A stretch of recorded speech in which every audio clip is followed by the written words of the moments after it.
Today's video is brought to you by Assiniboine Downs Gaming and Event Center. And be sure to tune in to Trust the Profits Live Mondays at 8 p.m. Eastern for Monday Night Lights, hosted by Matthew DeSantis.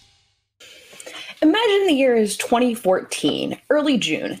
California Chrome has won the Kentucky Derby and the Preakness and is trying to become the first Triple Crown winner in 36 years. One of the challengers on everyone's mind is Peter Pan winner Tonalist, but there is a huge question mark about him. Can a Tapit win at 1.5 miles? Tonalist's Peter Pan win was impressive, sure, but could he really spoil California Chrome's Triple Crown bid? The common consensus seems to be that no, Tapit is a middle distance sire. His progeny included plenty of precocious and speedy types, including Breeders' Cup winning 2-year-olds like Stardom Bound, Tapit's Fly, and Hanson. Untappable's Kentucky Oaks win last month was brilliant, and she might be an absolute superstar. And of course, Ring Weekend, Tapit, and Constitution all won Derby preps. But Tapit's proven from the start that he can get a great horse and from any kind of mare. The question is, do they really want to go more than 1.125 miles? Sure, his first crop included Careless Jewel, who won the 10 furlong Alabama in 2009, but she was in the middle of a monstrous 5-race win streak, so maybe she's the exception that proves the rule. Tapits don't want to go around a ground. They're notorious for being brilliant, but a bit quirky, the way he himself was known to be. Can a Tapit really relax and have the stamina to win the test of the champion? If any Tapit can go 1.5 miles, then Tonalist would be a pretty good one to do it. He's out of a mare by Kentucky Derby and Preakness Stakes winner Pleasant Colony, and his second dam Toll Fee was also the dam of Easter Bonnet, who produced 2011 Horse of the Year Havre de Grace. His third dam was the 1991 Broodmare of the Year Toll Booth, and she was out of Missy Baba, the second dam of Lassie Deer, who herself was the second dam of Belmont Stakes winners Lemon Drop Kid and AP Indy, Tapit's grandsire. As we hear in 2023 know, he's become a breed-shaping stallion with the highest cumulative progeny earnings ever of any stallion in North America, over $199 million. He's a sire of 31 Grade 1 winners and 33 7-digit yearlings. He's sired over 150 stakes winners, 100 of those graded, and gets 23% black-type horses lifetime. But how did we get to this point? Let's rewind 20 years and see how Tapit's legacy has evolved. On the racetrack, Tapit was a talented horse, but far from the best of his crop. He was a dazzling winner of the Laurel Futurity at 2, but returned in the Florida Derby as a 3-year-old with a puzzlingly poor effort where he finished 6th. An ultrasound after the race revealed that he had a significant lung infection. As a result, he missed 19 days of training, but trainer Michael Dickinson opted to send him to the Wood Memorial anyway, hoping to hit the board and get enough some fitness to be ready for the Kentucky Derby. However, Tapit defied his trader's expectations that day when he came from dead last to run down Master David in the final yards of the Wood Memorial and become a Grade 1 winner. He went on to the Kentucky Derby, where he finished a dull 9th, and after missing the Haskell due to throat surgery, he finished his career in the Pennsylvania Derby, again finishing 9th in a lackluster effort. He was retired to Gainesway Farm for a $15,000 stud fee. Though he was a Grade 1 winner who had shown flashes of sheer brilliance in his brief career, the most appealing factor about Tapit at the time was definitely his pedigree. He was by Pulpit and out of a mare by Belmont Stakes winner Unbridled. He was from the immediate family of stallions such as Rubiano, Relaunch, and Glitterman. He covered 142 mares in his first season at stud, more than fellow first-year stallions Smarty Jones, Speightstown, or Pleasantly Perfect. And the following year, his first crop of weanlings sold for an average of just over 108,000 and a median of 87,000. In 2007, things came back down to earth a bit. His stud fee dropped slightly to 12,500, resulting in him breeding 174 mares compared to 104 in 2006. His first yearlings sold for an average of $50,856 and a median of $32,000, while his second crop of weanlings sold for just under double the $15,000 stud fee they had been bred on. Mares in foal to Tapit sold for an average of just over $21,000 and a median of $15,000. He again saw a dip in mares in 2008, fairly typical for a stallion in the year their first foals hit the track, but his foals were quite well received as 2-year-olds, with $600,000 plus sales horses in the 2-year-old sales, led by a $375,000 filly out of My White Corvette, by the obscure stallion Tar Road. She would be named, appropriately, Stardom Bound. Stardom Bound was a 3-time Grade 1 winner at 2 and was named champion 2-year-old filly. After her win in the Breeders' Cup Juvenile Fillies, she sold for $5.7 million at the Fasig-Tipton November sale. With 2 other stakes winners and $2.8 million in progeny earnings, including Grade 1 winner Lara, who was 3rd in the Breeders' Cup Juvenile Fillies turf, Tapit was the leading first crop sire of 2008, and he was just getting started. He bred 187 mares in 2009 on a $35,000 stud fee, and those breeders must have been excited to see him get 11 stakes winners that year. Stardom Bound won the Grade 1 Santa Anita Oaks in her first race of the season, and Careless Jewel would become Tapit's highest earner of the season with wins in the Delaware Oaks, Alabama Stakes, and Cotillion. In the fall, his daughter Tapit's Fly would win the Breeders' Cup Juvenile Fillies Turf. Tapit was the third-ranked second crop sire behind Medaglia d'Oro, who had Hall of Famer Rachel Alexandra that year, and Birdstone, who sired the winners of both the Kentucky Derby and the Belmont Stakes. Incidentally, that Belmont Stakes winner, Summer Bird, came from Tapit's immediate family. Summer Bird's third dam, Ruby Slippers, is the second dam of Tapit. That fall, Mares in Foal to Tapit sold for an average of nearly $200,000, over 5.5 times his stud fee. That fee was raised again in 2010 to $50,000, and he continued to rank among the top sires in the country. His yearlings, which had been bred for a $12,500 stud fee, sold for an average of over $114,000 and median of $73,000, while his 2-year-olds bred on that same fee in 2007 sold for an average of over $141,000 and a median of $100,000. They continued to back up the hype on the racetrack, as he got 12 stakes winners that year, led in earnings by multiple graded stakes winner Concord Point, and including another Grade 1 winning 2-year-old Intella Kelly.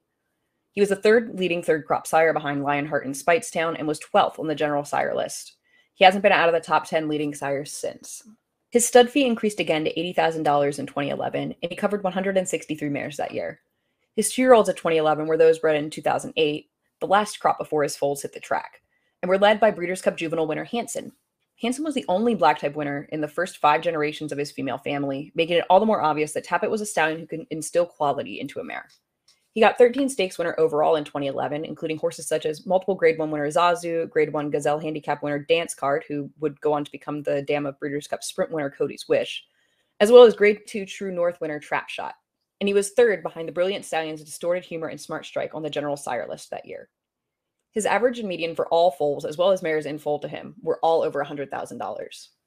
He was again a top 10 leading sire in 2012 and 2013, getting horses such as Breeders' Cup Dirt Mile winner Tapizar, Grade 1 winner Joyful Victory, and Breeders' Cup Juvenile runner-up He's Had Enough.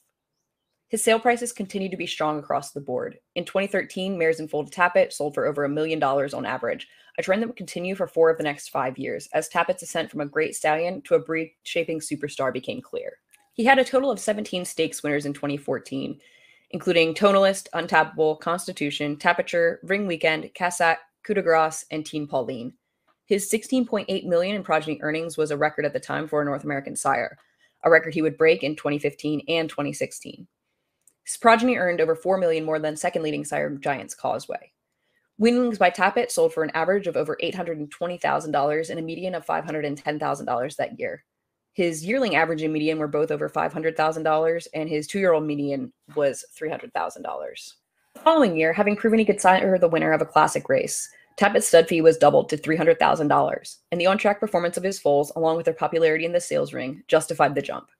Frosted won the Grade 1 Wood Memorial and finished second to Triple Crown winner American Pharaoh in the Belmont, while Tapit's son Divining Rod finished third in the Preakness Stakes. Tonalist, Untappable, Constitution, and Ring Weekend would all be Grade 1 winners at 4 as well. He sired a total of 23 stakes winners, 16 graded stakes winners that year, and his progeny earnings of $18.4 million was over $5 million more than runner-up Medaglia d'Oro. His average and median prices for weanlings, yearlings, and 2-year-olds were all $445,000 or higher, and mares in foal to Tapit sold for an average and median of around $1.5 million. The momentum continued in 2016, when he again had 5 Grade 1 winners, including Grade 1 winning 2-year-olds Sweet Loretta and Pretty City Dancer, who finished in a dramatic dead heat for the win in the Spinaway Stakes. He had 3 sons in the Kentucky Derby, and Creator became his second Belmont Stakes winner. Tapit's son Lonnie finished third in that race. Like Tonalist, Creator had a very stamina-oriented bottom half of his pedigree. His dam was a 3-time Peruvian champion who had won stakes in that country at up to 1.5 miles. And as if a Belmont Stakes winner weren't enough, Frosted also put on a dazzling display of speed in his mile victory that year. Tapit's weanling and yearling averages were both over $600,000, with medians over $500,000, while his 2-year-olds sold for an average of about $550,000 and a median of $350,000. In 2017, though, there were a few more questions about Tapit's Belmont Stakes starter, Taprit. Taprit's dam, Appealing Zophie, was by a sprinter and successful quality, and she herself was best going 7 furlongs to 1 mile and a 16th. But Taprit put to rest any questions about whether Tapit could be a stamina influence, as he became his sire's second consecutive Belmont Stakes winner and third Belmont Stakes winner overall. In addition to Tapit, Tapit was the sire of 2017 champion female sprinter Unique Bella. He was 5th on the 2017 general sire list, and his foals continued to sell exceptionally well, with a weanling median of $675,000, a yearling median of over $580,000, and two-year-old median of $215,000. Mares in full to Tapit sold for an average of over 3 times his $300,000 stud fee. He was 5th on the general sire list again in 2018, and Unique Bella continued to impress with 2 more Grade 1 wins, which was enough to earn her the title of Eclipse Champion Older Mare. He also had Grade 1 winning 2-year-old Chasing Yesterday, a half-sister to Triple Crown winner American Pharoah, and his son Hofberg finished 3rd in the Belmont. Buyers continued to support Tapit at the sales with a $500,000 median for yearlings and 2-year-olds and a $400,000 median for weanlings. The following year, he had another son placed in the Belmont, as Wood Memorial and Tampa Bay Derby winner Tacitus finished 2nd in that race after running 3rd in the Kentucky Derby. The Tacitus picked up 4 Grade 1 placings in 2019. It was the only year in Tapit's career to date that he did not have a Grade 1 winner, though he still had the most stakes winners of any stallion that year with 26, and was the 3rd-ranked general sire behind Into Mischief and Curlin. With no Grade 1 winners in 2019 and him starting to get a little bit older, some aspects of the market cooled on him just a bit. Mares in full to Tapit sold for an average of $575,000 and median of $375,000, but he still had 3 7-figure yearlings that year, including a colt out of the Indian Charlie mare Feathered, who would eventually be named Flightline. Tapit was the 3rd-ranked sire again in 2020, the year his son Essential Quality was named Eclipse Champion 2-year-old. His daughter Valiance also became a Grade 1 winner that year in the Spinster. In 2020, his son Constitution would sire the winner of the Belmont, albeit at the abbreviated distance of 1 mile and an eighth. And Constitution was the leading second crop sire that year. Tapit had 14 black type winners in 2020 and in 2021, when Essential Quality became his sire's 4th Belmont Stakes winner and earned Eclipse Champion 3-year-old male honors. His other Grade 1 winner in 2021 was Flightline, who won the Malibu Stakes in his 3rd career start. He had only 1 7-figure yearling that year, but that was Tapit Trice, a key contender in this year's Belmont Stakes. Flightline would of course go on to be a dominant force in 2022 and a generational talent. He was undefeated in 3 Grade 1 races that year and was Horse of the Year. Tapit also sired Grade 1 winners Pauline's Pearl and Proxy last year. He was 7th on the leading sire list, while his son Tonalist, who had sired Dubai World Cup winner Country Grammar, was 4th. With the success of his sons to date and the likes of Flightline and Essential Quality still to come, it seems that Tapit's lineage will continue on as a sire of sires. He's also become a prolific dam sire, as the dam sire of 10 Grade 1 winners, including Breeders' Cup Dirt Mile winner Cody's Wish and this year's Kentucky Oaks winner Pretty Mischievous. This year, he has Grade 1 Bluegrass Stakes winner Tapit Trice and Stakes Place Tapit Shoes attempting to give their sire a record-breaking 5th Belmont winner, as well as 4 grandsons out of his daughters contesting the Test of the Champion. That means that 2/3 of the 9 horses in this year's edition of the Belmont Stakes trace their lineage to Tapit as either their sire or grandsire. With Belmont Stakes winners as both of his grandsires, as well as another Belmont Stakes winner descending from his granddam, it's hardly surprising in hindsight that Tapit has become the de facto Belmont Stakes stallion. But it's hard to imagine that anyone would have guessed in 2005 that with the likes of Smarty Jones, Speightstown, Medaglia de Oro, Lionheart, Strong Hope, and Pleasantly Perfect all entering stud that year at higher price points, the $15,000 stallion Tapit would be the one to emerge as a 4-time sire of Belmont Stakes winners.